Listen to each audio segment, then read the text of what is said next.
Olá pessoal, muito bom dia. Tivemos aqui um probleminha técnico que a gente já resolveu. E permita que me apresente, eu sou o professor mestre Henrique Stelzer Nogueira. O assunto dessa palestra é o exercício físico para pacientes com câncer. Eu quero agradecer o convite do pessoal da organização do ECOA, que me deu esse espaço para falar de um assunto que eu gosto muito de abordar. Então, para quem depois quiser fazer algum tipo de contato,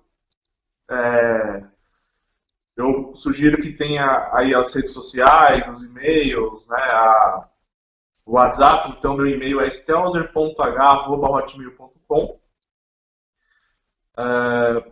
Facebook, você consegue me encontrar pela página Câncer e Exercício Físico. Pelo Instagram, Câncer e Exercício Físico também, só que tudo com underline, porque o Instagram não permite os espaços, tem que colocar um underline para substituir o espaço. E também pelo WhatsApp, DDD 19 97171 9713. Então, para quem depois precisar conversar um pouco mais de forma mais aprofundada sobre o assunto, eu fico à disposição para futuros contatos. Só para que eu me apresente um pouco melhor para vocês, eu sou formado em Educação Física, tanto na licenciatura quanto no bacharelado. Eu tenho uma pós-graduação Lato Sensu, uma especialização em Personal Training, mestrado no Instituto Federal de São Paulo. Faço parte de um grupo de estudos chamado Grupo de Estudos em Exercício Físico e Câncer, da Unicamp, onde eu pretendo fazer meu doutorado na área do câncer. Eu sou membro do ICEI, International Society of Exercise Immunology. Sou revisor da Revista Brasileira de Fisiologia do Exercício. Sou professor de pós-graduação Lato Sensu, de especialização em todo o Brasil, em diversas instituições de ensino superior. Pelo CREF São Paulo, o Conselho Regional de Educação Física do Estado de São Paulo, eu sou palestrante com esse tema, Câncer e Exercício Físico. Sou autor do capítulo Câncer do livro Orientações para Avaliação e Prescrição de Exercícios Físicos Direcionados à Saúde, pelo CREF, foi publicado pelo CREF no final do ano passado. Eu sou autor do capítulo específico de câncer.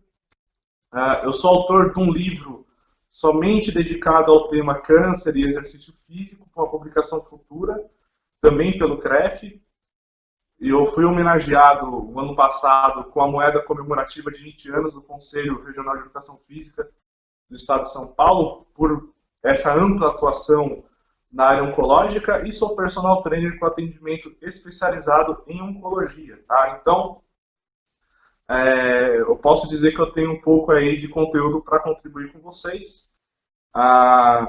Então, só para reforçar essas questões, então, eu deixei aqui um print do livro, do CREF, Orientações para Avaliação e Prescrição de Exercícios Físicos Direcionados à Saúde. Dá para baixar em PDF, inclusive pelo site do CREF. Então tem lá a minha autoria, o terceiro autor do capítulo de câncer. Pelo Google Scholar você consegue me encontrar. Eu sou um autor que tem 2 artigos na área do câncer que estão sendo citados por outros pesquisadores. Então eu tenho já o meu índice H2, é um índice H pequeno, mas já está sendo citado no meu trabalho, Então, como eu disse, eu sou membro do ICEI, tem aqui a minha credencial da ICEI, da International Society of Exercise Immunology, fica na Dinamarca. É a principal sociedade científica na área do exercício físico e sistema imunológico no mundo. Tem aqui 3 prints dos meus artigos, 2 que foram publicados, um que foi para submissão, que em breve vai ser publicado, entre outros artigos. Eu não sei se o pessoal está me acompanhando, mas tem aqui também um artigo meu de linfoma de Hodgkin, que está sendo usado inclusive por um curso da Oncoensino, Educação à Distância, que é de realização da ABRALI, que é a Associação Brasileira de Linfoma e Leucemia, Leucemia e Linfoma, e tem apoio institucional do Albert Einstein, do Ministério da Saúde. E aqui tem uma imagem também ah, da moeda comemorativa de 20 anos do CREF São Paulo, né, a homenagem que eu tive do Conselho de Classe. Mas vamos lá, então, para a parte principal dessa aula. Então, eu primeiro trago aqui para vocês, lá no slide 9, um artigo, que é um artigo da American Cancer Society, que é o maior instituição de pesquisa na área oncológica do mundo. Eles têm uma revista científica com o maior fator de impacto que tem e que fala sobre o exercício físico medicina na oncologia, né? Então, a Sociedade Científica Internacional já reconhece há um bom tempo a importância do exercício físico como tratamento para os pacientes oncológicos, tá? E aí ele vai mostrar que existe todo um encaminhamento para várias fases do tratamento desse paciente para essa prática de exercício físico. Então, inicialmente, claro, no meio mais, vamos dizer assim, intra-hospitalar, né? Então vai ter uma participação da fisioterapia, por exemplo, de outros profissionais da saúde, inclusive, eventualmente, da educação física, pode ser que tenha. Mas após uma alta hospitalar, quando o indivíduo vai para a comunidade, né, retorna à sua casa, volta às suas rotinas, né, então você tem ali o exercício físico que pode ser feito em academias de musculação, em parques públicos, em praças, né, então, e preferencialmente com supervisão de um profissional de educação física qualificado para isso. Lá no slide 10, eu mostro para vocês, por exemplo, uma imagem do Memorial Sloan Kettering Cancer Center, que é um grande centro oncológico norte-americano, referência no mundo. E eles têm um departamento chamado Medicina Integrativa, aonde dentro desse departamento tem uma academia de musculação, né? Então é um grande sonho para os profissionais de educação física terem esse tipo de ambiente de trabalho, né? Então, na área oncológica, especificamente falando. Então, você tem ali um maior centro de referência em oncologia do mundo, que tem uma academia de musculação especializada em atendimento de pacientes com câncer dentro desse departamento de medicina integrada. E eles contam com um profissional de educação física. Vale dizer que existe uma diferença entre a formação da educação física aqui e nos Estados Unidos. Aqui a gente é obrigado a fazer um curso superior, né? Então bacharelado em educação física, que dura em média 4, 5 anos, dependendo da grade curricular, e aí eventualmente vai fazer uma especialização, mais 1 ano e meio, e se você for seguir na área acadêmica, então mais um mestrado, doutorado, denota ali um gasto de tempo bem razoável para a formação boa, né, da educação física. Só que lá nos Estados Unidos, por lei, você não é obrigado a cursar ensino superior. Então, a maior parte dos personal trainers que atuam nos Estados Unidos não tem ensino superior.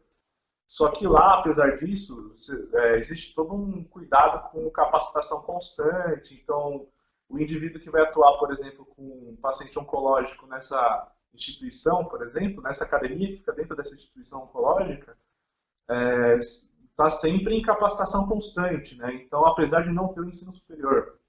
E aqui, apesar da gente ter a necessidade do ensino superior e, eventualmente, uma pós-graduação, fazer pesquisa, etc., etc., a gente ainda não tem ambientes adaptados para isso, né? Então, nem centros oncológicos com academia de musculação, né, e com a contratação do profissional de educação física para atender paciente com câncer.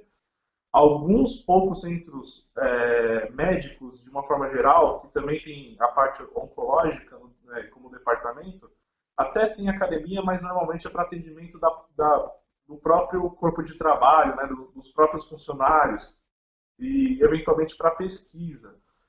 Mas difícil, eu não encontrei até hoje um grande centro oncológico aqui no Brasil que tenha um fluxo só para o treinamento físico do paciente oncológico. Vale dizer que lá no slide 11, como eu apresento aqui, a gente tem ali uma classificação brasileira de ocupações, né, que veio recentemente, aí no começo do ano. onde você tem um código já para a ocupação do profissional de educação física na área da saúde. Então, o governo, o Estado, a sociedade como um todo, protocolarmente falando, né, no papel, reconhece o profissional de educação física como atuante na área da saúde, né, não só no meio fitness, estético, esporte de alto rendimento e na área escolar, mas também agora a gente tem um código, né, que define, que corrobora, né, o profissional de educação física na área da saúde. E tem peso legal, inclusive, né, então é bem interessante isso. Porém, como eu trago aqui no artigo do slide 12, no slide 12 vocês vão perceber que tem um artigo que fala sobre o nível de conhecimento dos profissionais de educação física para a prescrição de exercícios aeróbicos, né, que são as caminhadas, corridas, bicicletas, essas coisas todas, para pessoas com doenças cardiovasculares. E aí é interessante mostrar que para adultos saudáveis, o dado já é alarmante, que mostra que apenas 66,4% dos profissionais sabem prescrever exercício para pessoas saudáveis. E aí quando vai para hipertensos e coronariopatas, né, pessoas com doenças coronárias, esse percentual só vai caindo, né, vai para 42,1, 19,0, e aí a gente fica se perguntando se fosse na área do câncer, né, qual que é o nível de conhecimento em geral dos profissionais de educação física na área do câncer. Tem um outro artigo no slide 13 que mostra o nível de conhecimento dos profissionais de educação física para prescrição tanto do aeróbico quanto musculação, né, treinamento de força, treinamento resistido, e para indivíduos idosos, né, e aí é um percentual muito baixo, cerca de 9, 12% dos profissionais de educação física sabiam responder de forma satisfatória os itens necessários para prescrever um treino para pessoas idosas. Então, a gente tem um déficit de qualificação dos profissionais de educação física no Brasil, porque são poucos os interessados na área do câncer, especificamente. A maior parte está na área da estética, está na área do fitness, né, mas uma pequena parte ainda tenta sobreviver na área da saúde. Né? Então, eu sou um exemplo disso, que estou sempre em constância de qualificação e assim por diante. Vale dizer que lá no slide 14, eu mostro que eu tenho um registro de programa de exercício físico na American College of Sports Medicine, né, que é uma grande referência na área do exercício físico de uma forma geral, e tem lá um programa de personal training na oncologia. Como que funciona, né, o meu programa de treinamento. Então tem todos os critérios e tal, e aí assim, no Brasil, se você entrar no site aí da American College of Sports Medicine, no departamento Exercise Medicine, ou seja, o exercício físico e a medicina, e for nessa área do câncer, né, nos programas registrados na área do câncer no Brasil, só tem dois, o INCA, para a área de pesquisa, e eu como pessoa física, tá? Então eu sou o único personal trainer com registro de um programa de exercício físico para paciente oncológico nessa área na American College of Sports Medicine. E aí vamos pensar especificamente, falar do câncer, tá? Então veja a importância do exercício físico, tá? Então estou mostrando todo um cenário preocupante que você tem lá fora, aonde você tem a vanguarda, né, da oncologia de fato, onde você não tem a necessidade do ensino superior para atuar com o paciente oncológico, mas eles frequentemente te dão uma certificação, você participa de cursos de qualificação para atuar especificamente nessa área, você tem espaço para atuar, inclusive, em academia dentro de centro oncológico, né, enquanto que aqui o cenário é todo inverso, né, então tem toda uma preocupação em cima disso. Então, vale a pena para quem for procurar um profissional de educação física para te ajudar aí na área do câncer, né, você que é um paciente oncológico, para fazer exercício como forma de tratamento, é bom você procurar saber se esse indivíduo, se esse profissional de fato sabe do assunto, né? O exercício físico eu vou mostrar para vocês, vai funcionar como se fosse um medicamento quase, né? Ele vai ter algumas contribuições biológicas, algumas contribuições bioquímicas, fisiológicas, e como remédio, se você exceder a dose faz mal, se você diminuir demais a dose faz mal também, não faz efeito nenhum.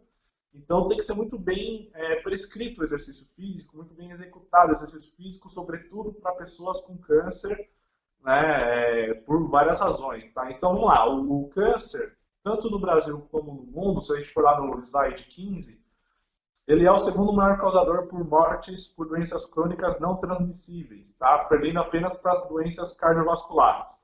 E aí tem esses dados aqui de uma instituição chamada Todos Juntos contra o Câncer, que eu tive o prazer de palestrar o ano passado. Eu sou o único profissional de educação física que palestrou no maior congresso de oncologia, que é organizado por eles, né? Todos Juntos contra o Câncer.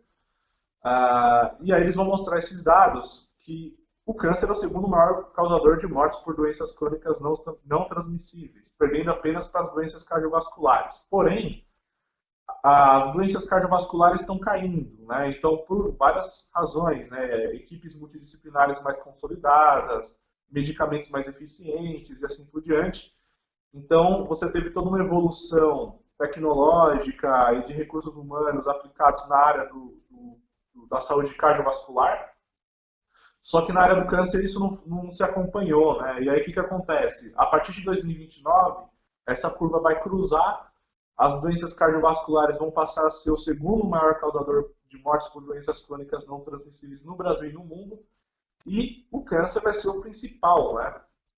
Isso, se a gente for lá para o slide 16, vai mostrar que isso gera custo, né? Então, não só a questão, evidentemente, humana, né, de um paciente que a gente tem que levar em consideração, mas tudo isso gera um custo para a saúde pública, né? Então, é muito dinheiro gasto em tratamento de vários tipos, seja quimioterapia, radioterapia, cirurgia, seja lá o que for.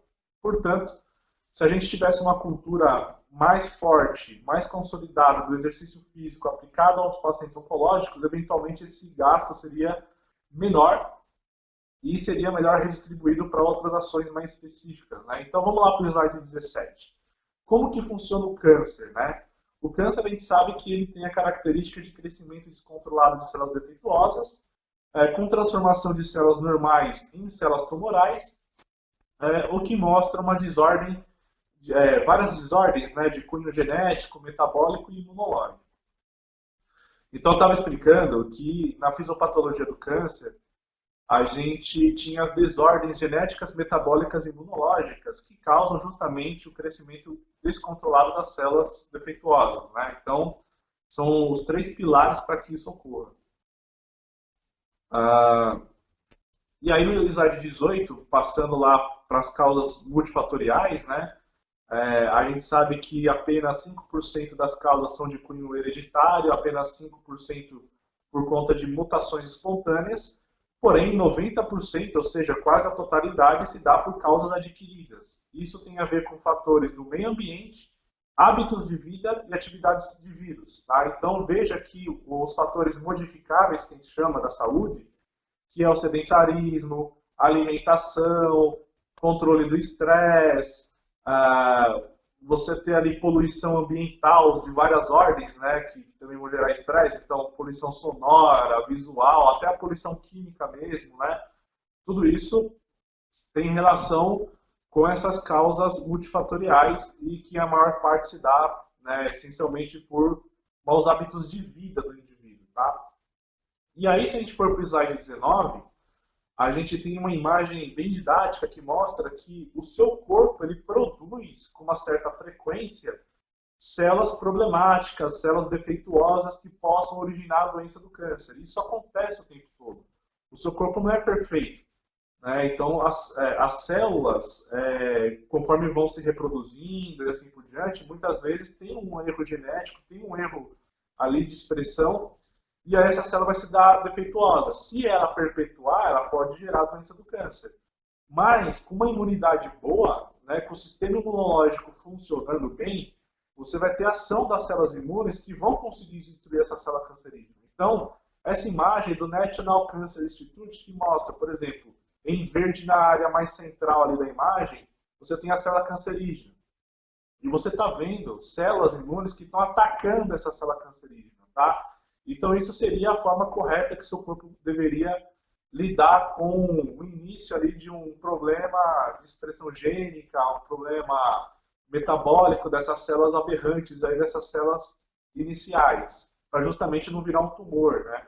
O problema vai se dar, então, se você for parar para pensar, tanto os defeitos da célula, que vão gerar essa célula cancerígena, mas também a falta de ação eficiente das células imunológicas fazem com que tenha um ambiente para se desenvolver um tumor, crescer um tumor, uma massa tumoral, né? Então, veja só, lá no slide 20, a gente sabe que os maus hábitos de vida, então, como sedentarismo, má alimentação, tabagismo e entre outros, condições clínicas prévias como obesidade, diabetes, hipertensão e muitos outros quadros clínicos importantes. Então a gente sabe que algumas patologias prévias já são fatores de risco por si só para o desenvolvimento do câncer também, né? E até mesmo fatores internos espontâneos, tudo isso faz com que essas células inicialmente problemáticas, elas vão fazer uma captação aumentada de glicose. Então, o que vai acontecer? A mitocôndria, que é uma organela dessas células que são responsáveis pelo metabolismo oxidativo, né, que é o que mais te mantém vivo por conta disso, a maior parte da energia se dá por mecanismos mitocondriais nessas células. Essas mitocôndrias são lesionadas, né, elas vão sofrer danos e elas não vão ter mais capacidade oxidativa, elas vão diminuir a sua capacidade oxidativa. Para essa célula sobreviver agora, vai precisar de outras fontes de energia. Então, o que ela vai fazer? Ela vai usar uma via metabólica chamada via glicolítica. Então, vai usar muito açúcar. Esse açúcar, essa glicose, vai vir de várias fontes, seja do próprio carboidrato, seja da proteína, seja dos lipídios, tá? Então, todo substrato energético, então, proteína, gordura e a própria glicose, o próprio açúcar das alimentações, né, então, os carboidratos, vão servir para formar glicose, e essa glicose vai ser aproveitada em excesso pela célula cancerígena, formando lactato, por exemplo, gerando inflamação. Então, lá no slide 21, vai mostrar para a gente que é por isso que quando você está com suspeita de câncer, você vai fazer um exame chamado PET-CT ou PET-scan, onde você administra um carboidrato fluorescente, justamente para fazer uma marcação de onde tem lesões teciduais, onde que está desenvolvendo tumores, né?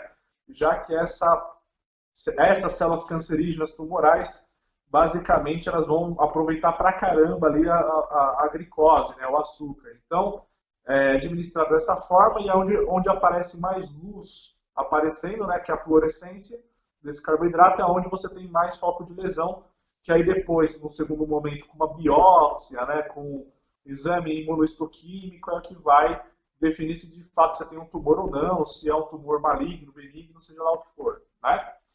Então, lá na imagem do slide 22, esses problemas metabólicos das células cancerígenas, e aí eu dou um destaque no lactato, que é um produto disso, vai lá para o sangue, e do sangue vai estimular a sua hipófise lá no seu cérebro a secretar em excesso de GH. O GH vai cair na circulação sanguínea, vai lá para o fígado e vai secretar o IGF-1, que é um hormônio extremamente anabólico de células, faz crescer célula pra caramba. Então o IGF-1 sai do fígado, vai para o sangue, e do sangue vai encontrar o seu receptor na própria célula cancerígena. E aí vai ativar uma via de crescimento celular chamada via PI3K-catein-mTOR.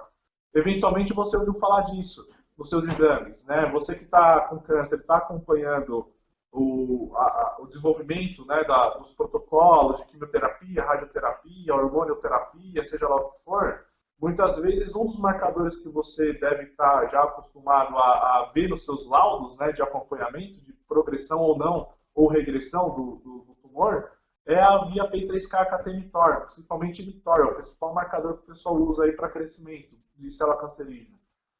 Qual que é a função dessa via PI3K-catein-mTOR? É ativar uma proteína ribossômica chamada P70S6K, que vai favorecer síntese proteica nessa célula cancerígena, ou seja, vai favorecer que ela cresça. Pronto. É dessa forma que você tem o desenvolvimento de um tumor, de uma célula cancerígena aumentada. Tá? Se a gente for na imagem do slide 23, a gente vai perceber essa relação da inflamação com o câncer.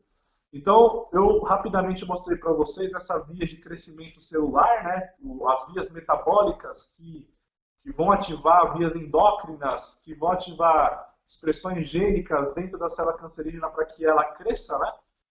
Só que lembra daquele problema da inflamação também e problemas imunológicos. Então, nessa imagem do slide 23, mostra ali de forma didática várias células de um tumor, né? Então você tem uma massa tumoral qualquer ali, né? De forma didática, e você tem entrando entre essas células tumorais, você está infiltrando algumas células imunológicas.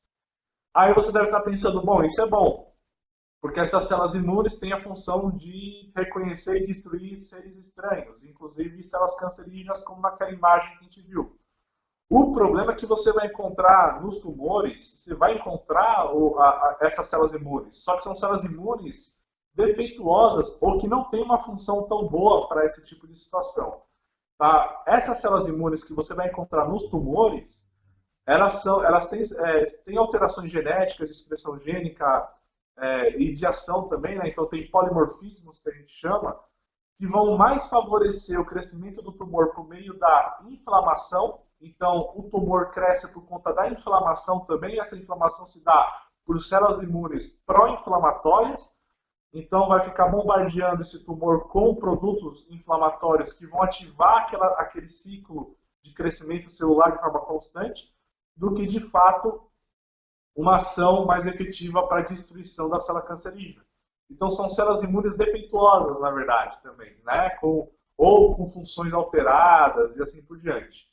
Bom, vale dizer que lá no slide 24, eu mostro uma imagem do princípio da caquexia, né? Que é a perda de massa muscular excessiva. Então, o sujeito que vai perder ali um percentual grande de massa magra, de massa muscular, então o sujeito perde muito músculo, né, em um determinado momento, e aí isso gera um quadro de caquexia. Como que funciona essa caquexia? Lembra que essa célula cancerígena, ela está afim de glicose. Ela está afim de glicose a todo custo. Então, lembra que a glicose pode vir do carboidrato, mas pode vir também dos lipídios e também pode vir da proteína, tá? Então, o que vai acontecer? O seu corpo é inteligente, ele vai querer destruir massa muscular para fazer, ou seja, um processo de proteólise, que a gente chama, então vai destruir massa muscular, e as proteínas que são oriundas da massa muscular vão lá para o fígado, e o fígado converte em glicose por um processo chamado gliconeogênese. Então, o correto de se dizer que a célula cancerígena ela tem uma aberração metabólica que a gente chama de efeito Warburg. Esse efeito Warburg que lesiona a mitocôndria, que faz com que essa célula agora precise de mais glicose, não é só do carboidrato que vai vir essa glicose. Essa glicose vai vir de outras fontes, inclusive lipídios, inclusive proteínas, tá? Então, na verdade, não é só cortar o carboidrato que vai te ajudar a não progredir o tumor, né? Na verdade, então você deveria cortar o carboidrato, o lipídio e a proteína. Então você vai se alimentar do quê, né? Então, na verdade, você tem que passar por um nutricionista que saiba lidar com essa situação. Então, você tem esse aspecto também que é um mau prognóstico, tá?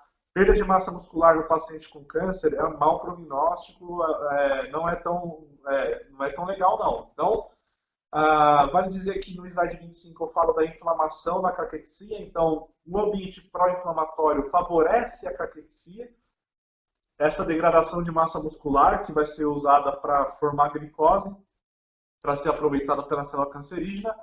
E no slide 26 eu falo do tratamento contra o câncer, né? Então a quimioterapia, radioterapia, seja lá qual for o tratamento crônico que você vai utilizar, né? Gera efeitos colaterais, como citopenia, que é a redução da contagem das células do sangue. Se fosse só das células imunes, seria a leucopenia. Se fosse só de neutrófilos, seria a neutropenia, enfim. A questão é que você reduz a contagem das células do sangue, inclusive células imunes, por conta da quimioterapia. Isso é ruim, né? Também pode gerar neuropatia, doenças cardiovasculares, problemas metabólicos, endócrinos, entre outros. Então, são problemas relacionados ao tratamento. O sujeito tem que fazer o tratamento, é evidente, não pode abandonar o tratamento. Só que a gente tem que também pensar nos efeitos colaterais desse tratamento. Quais são as consequências desses efeitos colaterais? Lá no slide 27 eu vou mostrar que são fadiga crônica, então o paciente oncológico muitas vezes relata fadiga, distúrbios do sono, não consegue dormir bem, alterações cognitivas e psicológicas e a própria caquexia.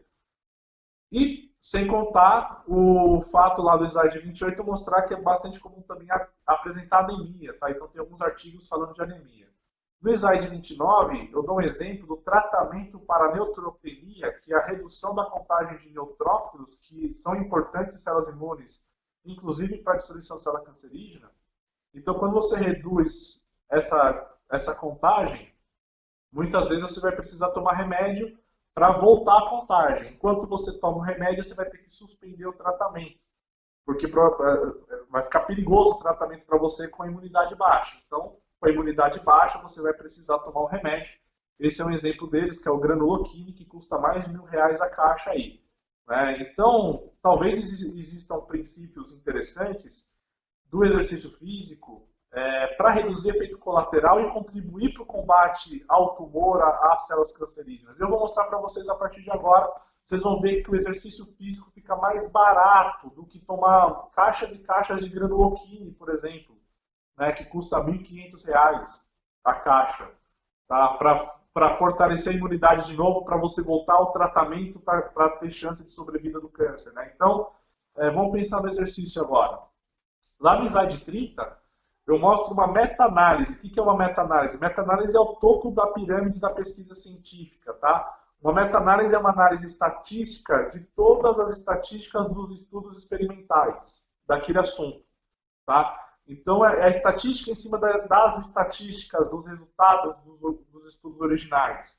Então, essa meta-análise aqui vai falar dos efeitos do treinamento aeróbico irresistível, ou seja, caminhada, musculação, essas coisas todas, em alguns sintomas dos pacientes oncológicos. Tá? Então, primeiro ele fala da fadiga. Então, há uma redução considerável dos sintomas de fadiga para quem faz caminhada, corrida, bicicleta, para quem faz musculação. A musculação não necessariamente é com peso, pode fazer com tira de borracha, com o peso do próprio corpo, enfim, aí você tem vários mecanismos para isso. Mas a questão é que força e resistência cardiorrespiratória, né, o aeróbico, eles contribuem para a redução da fadiga de forma significativa, do ponto de vista de uma meta-análise, inclusive. Né? Reduz também a dor. Então, lá no slide 31 você vê uma redução significativa também da dor.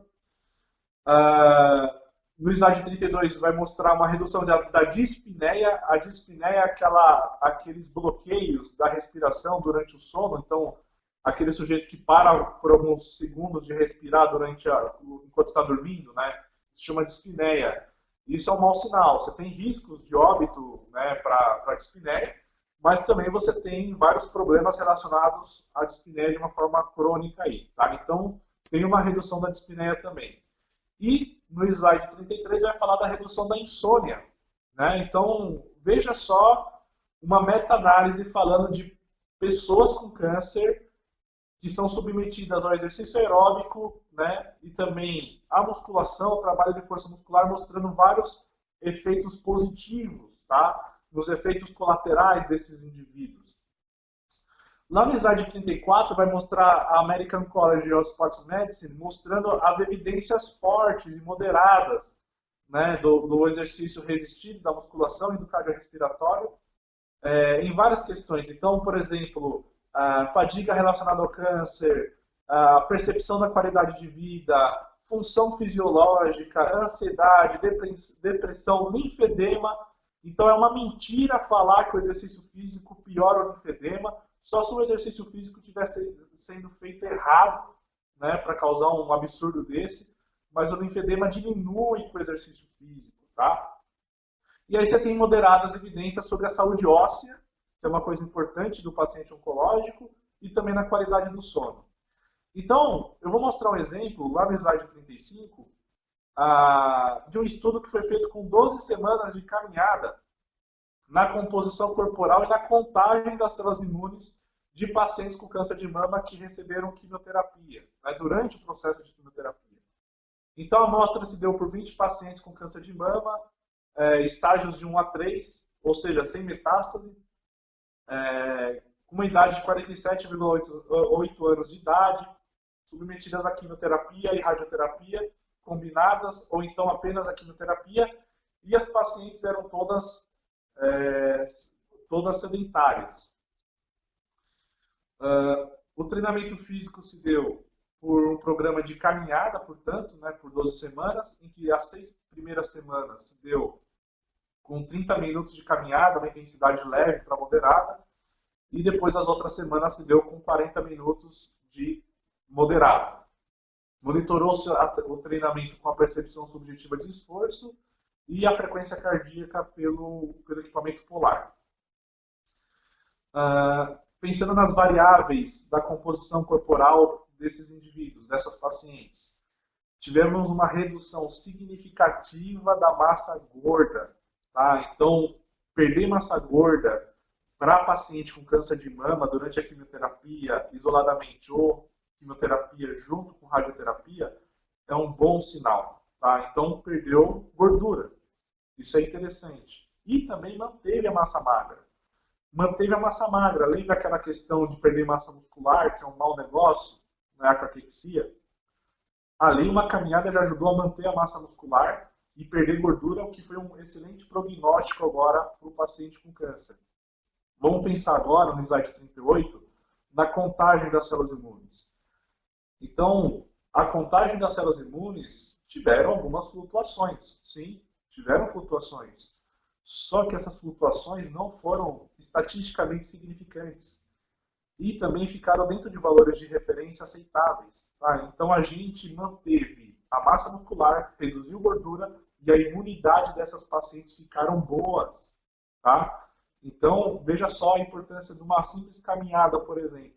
Imagina fazer alguma coisa mais supervisionada, mais direcionada com uma musculação, por exemplo, com alguém especializado. E aí no slide 39, eu vou mostrar o meu estudo de caso com linfoma de Hodgkin, quimioterapia e exercício físico, que foi feito com a minha autoria e a autoria do meu orientador do mestrado, o professor Valdecir Paula Lima, que a gente submeteu o paciente com linfoma de Hodgkin que estava tratando com quimioterapia, a gente submeteu ele ao treinamento de força, musculação, combinada com cardiorrespiratório, que é a caminhada, a corrida, numa academia de musculação. E a gente mostrou que, além de melhorar a força muscular, manter a saúde cardiorrespiratória, a gente mostrou que houve manutenção da imunidade também. A contagem das células imunes ficaram ok, ficaram dentro do valor de referência. O paciente não precisou tomar granuloquine. Vale dizer que linfoma de Hodgkin é um tipo de câncer que acomete linfócitos, que são células imunes. Essas células imunes, então, vão ter que ser submetidas a uma quimioterapia, ou seja, a quimioterapia vai destruir células imunes desse paciente. E o exercício físico ajudou a manter, a reciclar células imunes. Enquanto que a quimioterapia vai destruindo essas células imunes com câncer, né, cancerinas, a medula, com o exercício físico, a medula vai sendo estimulada pelo exercício físico a produzir novas células imunes, só que melhores, adequadas, normais. Né? Então, é essa análise que a gente fez no nosso estudo. Lá no slide 40, eu mostro para vocês aqui um estudo de revisão que mostra claramente a importância do treinamento de força e cardiorrespiratório para manter uma boa imunidade dos pacientes e que são seguros, desde que bem orientado, com um profissional competente que saiba da doença, né? Mas a revisão mostra isso. O que é um estudo de revisão? Um estudo de revisão é você pegar vários estudos originais e analisar os dados. É o que antecede uma meta-análise, né? É quase uma meta-análise. A meta-análise é uma revisão, só que você faz uma inferência estatística, matemática. Agora, a revisão é uma revisão. Você vai pegar vários estudos originais, né, experimentos que foram feitos, e você vai chegar na sua conclusão ali. E a conclusão dos autores é que, lendo vários artigos originais, vários experimentos mostram que é seguro fazer musculação, que é seguro fazer caminhada e que deve ser estimulado isso para o sistema imunológico. Bom, vamos além. Vamos lá no slide 41. No slide 41 mostra um estudo com pacientes com câncer de próstata que recusaram o tratamento, seja qual for. Eles abandonaram o tratamento, não quiseram fazer tratamento nenhum desde que foram diagnosticados. Então, os pesquisadores fizeram o quê? Foram verificar o impacto do exercício físico isoladamente, né, na frenagem do crescimento do tumor da próstata. Então, os pacientes fizeram caminhada, yoga, né, fizeram exercício físico diário. O que eles analisaram? PSA, que é o antígeno específico prostático, e o LNCAP, que são células tumorais da próstata. E o estudo teve uma duração de 1 ano. Né? É raro você ter um estudo de 1 ano, né? 12 meses. Né? Normalmente são 12 semanas. Né? Esse foi de 1 ano. Se a gente pegar os resultados lá no slide 42 da PSA, o grupo experimental, ou seja, o grupo que fez exercício diariamente, caiu ao PSA, que é o marcador de antígeno prostático, enquanto que o grupo controle subiu. Agora, se a gente for no slide 43, vocês vão ver uma redução de 70% no estímulo de crescimento daquele tumor da próstata, para o grupo que fez exercício físico diariamente, com caminhada e yoga. Imagina se fosse, junto com isso tudo, musculação, né? Enquanto que o outro grupo teve só uma redução de 9% desse estímulo aí para crescimento do tumor, dessas células tumorais aí da próstata. No slide 44, eu mostro experimentos mais interessantes ainda, onde os sujeitos, os pesquisadores, né, os autores dos estudos, fizeram culturas de células cancerígenas em placa de Petri. Então, fizeram uma cultura ali no laboratório e colocaram as pessoas para fazer exercício, pacientes e não pacientes.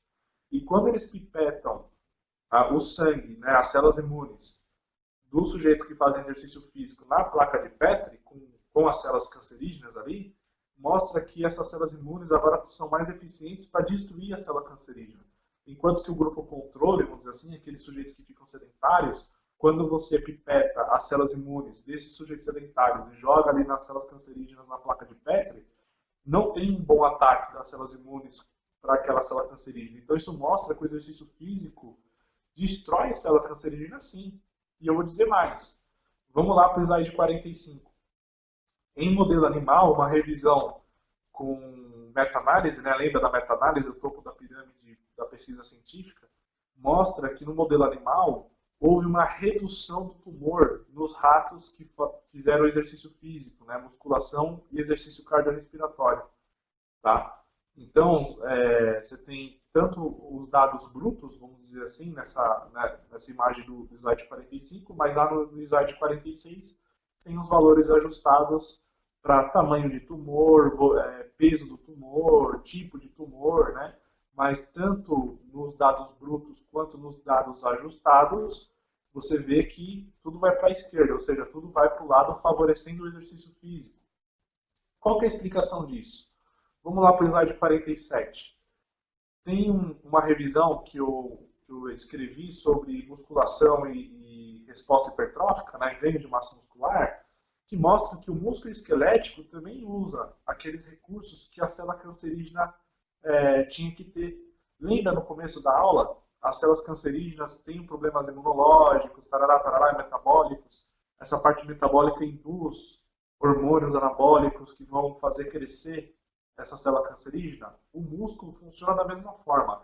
Quando você contrai músculo lá na musculação, você produz lactato, que também vai estimular a produção de hormônios anabólicos, só que esses hormônios não vão ser aproveitados pela célula cancerígena, elas vão ser aproveitados pelo músculo esquelético, pelo músculo que você trabalhou. Então, nas contrações musculares, você desvia os hormônios que seriam direcionados para o tumor e você desvia isso para ser aproveitado pelo músculo que vai crescer. Isso já suprime o crescimento do tumor por si só. Então, lá no slide 48 mostra essa briga, né? Então, do lado esquerdo você tem as células cancerígenas brigando por recursos anabólicos e do lado direito você tem as células musculares também brigando por recursos anabólicos. Quanto mais você estimula o músculo a crescer, mais recurso anabólico você vai ter no músculo e menos recurso anabólico você vai direcionar para as células cancerígenas. Você vai roubar as células cancerígenas. Então, lá no slide 49 eu mostro o que se fala dos efeitos epigenéticos do exercício físico nas funções mitocondriais das células cancerígenas. Então, o exercício físico reverte os danos mitocondriais da célula cancerígena, ou seja, você reduz a doença, né, em si, vamos dizer assim, né, o problema metabólico da doença é reduzido. No slide 50, você tem também um outro estudo falando dos efeitos epigenéticos nas doenças, que também são reversíveis. Então, os sujeitos obesos, mal, que se alimentam mal, todos aqueles efeitos que a gente sabe dos fatores ambientais que eu falei no começo, que vão favorecer a expressão gênica de forma inadequada, e aí pode desenvolver as doenças, inclusive o câncer, mas essas doenças, quando o sujeito faz exercício físico, também melhora a regulação gênica, então você tem um efeito epigenético no metabolismo. No slide 51 você tem um estudo de revisão mostrando os efeitos epigenéticos em marcadores bioquímicos do câncer por conta do exercício físico. Então você reduz o hormônio de crescimento nas células tumorais, por exemplo, IGF-1, você melhora o reparo de danos do DNA, por exemplo, por meio do BRCA1, BRCA2, que são bastante conhecidos marcadores aí de tipos de câncer. Você tem ali um componente de melhor atuação das células imunológicas, redução da inflamação crônica, melhora dos aspectos oxidativos, né? Enfim. No slide 52 eu mostro um estudo que fala inclusive do exercício físico para o paciente com metástase. Então, mesmo na metástase, a metástase é reduzida com o exercício físico, tá, pessoal? Então, você tem genes que o exercício físico vai alterar na metástase. E aí você freia a evolução da metástase. Às vezes até diminui as células cancerígenas metastáticas, tá? Então, você tem evidências disso aí também. Bom, no slide 53, quais são os benefícios, então, do exercício físico para os pacientes oncológicos? Diminuição da fadiga, melhora do perfil cognitivo emocional, aumento na aderência ao tratamento, maiores chances de conclusão do tratamento, diminuição das células cancerígenas e qualidade de vida para os pacientes. Então, por que isso vai acontecer? Lá no slide 54, você tem uma imagem que mostra que o músculo é um órgão endócrino, é um órgão que secreta hormônios, que vão afetar a função cerebral, função pancreática, função intestinal, função imunológica, vai ajudar a destruir tumor, impacta na massa óssea, melhora o fígado, melhora o tecido adiposo. Então, o músculo foi feito para contrair, né? Então, mesmo nas doenças, inclusive no câncer, é bom contrair o músculo. Lá no slide 55, tem uma publicação de uma revista que é indexada pela Johns Hopkins, né? Para quem conhece, quem é da área da saúde, sabe que o Johns Hopkins é uma instituição bem séria, né? Vai falar que o exercício físico, desde o diagnóstico, vai apresentar menor risco de óbito, menor risco de reincidência do câncer, né? A recidiva. Você tem menos efeitos colaterais, deve ser encarado como tratamento. Sim, tratamento. O exercício físico é tratamento. Veja só no slide 56, um posicionamento da COSA, né, que é a Clinical Oncology Society of Australia. Ele vai falar sobre a discussão do exercício físico como tratamento adjuvante, não só coadjuvante, para redução de efeito colateral, mas também como efeito adjuvante. O exercício físico age na destruição das células cancerígenas. Ele deveria ser prescrito para todos os pacientes. Está aí nas recomendações dessa instituição australiana de oncologia. Acontece que no slide 57, a gente mostra a relação da intensidade do exercício. Como eu disse para vocês, não adianta sair fazendo exercício loucamente, porque você pode fazer um exercício tão fraco que não gera efeito nenhum, ou pode fazer um exercício muito intenso que vai gerar mais problemas do que benefícios. Então, dá uma olhada nessa curva em J, que fala o seguinte: os sujeitos sedentários têm médio risco de infecção. Os sujeitos que fazem exercício moderado diminuem o risco de infecção. Já os sujeitos que treinam em alta intensidade aumentam consideravelmente o risco de infecção. E aí, não é legal ficar submetendo o paciente oncológico a infecções, né? Imagina agora nesse cenário de Covid-19, então, né? Vamos lá para o slide 58. A gente sabe que o treinamento físico, na verdade, deveria ser prescrito obedecendo os ciclos de fadiga do paciente, por exemplo, com a quimioterapia. Então, como que funciona o ciclo de fadiga da quimioterapia? O indivíduo faz uma sessão de quimioterapia, ele começa a apresentar fadiga, depois ele recupera da fadiga. Aí ele faz um outro ciclo, aumenta a fadiga, diminui a fadiga. Então, são ciclos, né, de fadiga que acompanham justamente a aplicação dos ciclos de quimioterapia. O exercício físico deveria ser prescrito obedecendo isso aqui também, né? E não de forma banal, de forma generalista, ó, faz isso aqui o tempo todo que vai dar certo. Não, vai ter dia que o paciente vai estar mais fadigado, vai ter dia que vai estar menos fadigado, e você tem que adaptar o treino para isso, né? Você tem que usar o cérebro para isso. Então, no slide 59 eu mostro o controle de cargas de treino pela percepção subjetiva de esforço e também a variação da monotonia, que é o que eu aplico para os pacientes, né? Então, que eu atendo. Então, você tem cargas de treino pela PSE e tem variação da monotonia. São dados validados pela ciência, tá? Tem artigos científicos mostrando que esses são dados estatísticos interessantes, né, de se lidar com o paciente. No slide 60 eu mostro que eu faço também uma análise de variação de nível de sintomas de estresse imunológico em função do tempo. Então, além dos marcadores do sangue, eu uso questionário semanal que o sujeito preenche para me mostrar o quanto que a imunidade dele está ficando ruim ou está ficando boa, para justamente adequar as cargas de treino. E também as fases de respostas psicobiológicas, emotivas biológicas, né? Com relação a treino, com relação ao aspecto da vida, porque a vida afeta também a imunidade, afeta o metabolismo, afeta várias coisas, né? O sujeito é estressado por algum motivo. Cortisol é elevado, se o cortisol é elevado, você vai ficar com um problema imunológico, né? Então, você tem essa questão do foco do estresse também, que é analisado. Lá no slide 61, eu mostro a necessidade de sempre acompanhar o exame de sangue dos pacientes, eu também avalio isso. Então, veja só, prescrição personalizada, baseada no perfil do paciente, na quimioterapia, na radioterapia, na hormonoterapia, seja lá qual for o tratamento do paciente. Obedecendo o calendário dele, então. As cargas de treino adequadas e também supervisionadas. A PSE, percepção subjetiva de esforço e monotonia das cargas. Questionário de estresse imunológico, questionário de respostas psicobiológicas de foco de estresse e marcadores de sangue. Então você pega todos esses dados e consegue fazer com que a prescrição do treino daquela próxima semana seja mais adequada para o paciente, para que você não erre a mão, nem exagere na carga, nem falte carga. Fica uma coisa realmente mais precisa. No slide 62, eu volto para o Memorial Sloan Kettering Cancer Center, que fala, né, do exercício físico para o paciente com câncer durante a pandemia agora, do Covid-19. Os pacientes oncológicos podem fazer exercício em casa, fora de casa, desde que as restrições sejam obedecidas, né, vamos dizer assim. Então, aquela questão de distanciamento de um para outro, a gente vê no noticiário países de fora promovendo exercício físico para a população durante essa quarentena, mas desde que se obedeça, né, as regras de distanciamento social, né, de uma pessoa para outra durante uma caminhada, durante uma corrida. Você tem todo um critério para isso.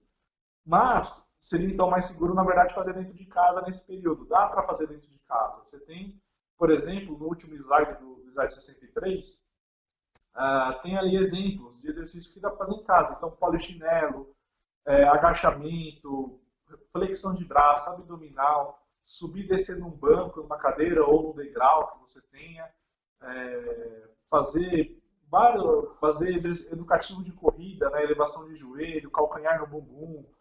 Então, você tem muitas formas de fazer exercício durante essa quarentena, né? Esperamos que acabe o quanto antes, né, que venha uma vacina, que essa taxa de mortalidade pelo Covid-19 caia, né? Então, tomara que a gente passe rápido por esse processo para você voltar para uma academia de musculação, procurar um bom personal trainer que atue na área do câncer, que tem esses conhecimentos, tá? Mas, enquanto isso, dá para fazer, né, para ganhar tempo e fazendo em casa o exercício durante esse período de quarentena, assim que também beneficia o paciente com câncer. Porque o paciente com câncer, fazendo exercício, melhora a imunidade, se melhora a imunidade, tem menos risco de infecção do Covid-19 e, caso tenha, o impacto é menos agressivo, né, vamos dizer assim, e etc. Eu espero que vocês tenham gostado dessa apresentação. Eu sei que eu falei em termos técnicos, mas tem um princípio que todo congresso de câncer fala, todo congresso de oncologia fala. O primeiro pilar é a educação para os pacientes. A primeira forma de combate é a educação. E aí eu agradeço a organização do ECOA, que me deu espaço para falar um pouquinho, né, dos efeitos do exercício físico, da importância do exercício físico, desde que bem acompanhado. Não adianta você pegar um generalista, um personal trainer generalista para te atender, você não faz um tratamento de câncer com quimioterapia com um generalista, você faz com um oncologista, né? Então, aí você tem que procurar um personal trainer com foco em câncer, com foco em atendimento em pacientes oncológicos, que saiba desses critérios todos que eu apresentei para vocês, para te dar qualidade de treino, qualidade de vida, né? Te ajudar, mais te ajudar do que te atrapalhar no tratamento. Mas eu sei que usei alguns termos técnicos, científicos e tal, mas acredite, eu falei bem resumidamente nas minhas aulas de pós-graduação que eu dou no Brasil inteiro, eu sou muito mais detalhista em relação a isso, mas eu quis te mostrar o mínimo pelo menos para você ter uma educação, né? Para você se educar, parar para pensar. Se você está com alguma dúvida, me procura, tem minhas redes sociais, o vídeo, se eu não me engano, vai ficar gravado, você pode voltar para o vídeo quantas vezes você quiser, então até você entender os princípios que eu expliquei para vocês. O primeiro pilar do combate ao câncer é a educação. E aí, a partir da educação, você toma suas decisões, suas atitudes, né, o tratamento multidisciplinar para te ajudar, tá bom? Espero que, se você tem câncer e assistiu minha palestra, espero que você tenha sucesso, né? E é isso. Obrigado a todos.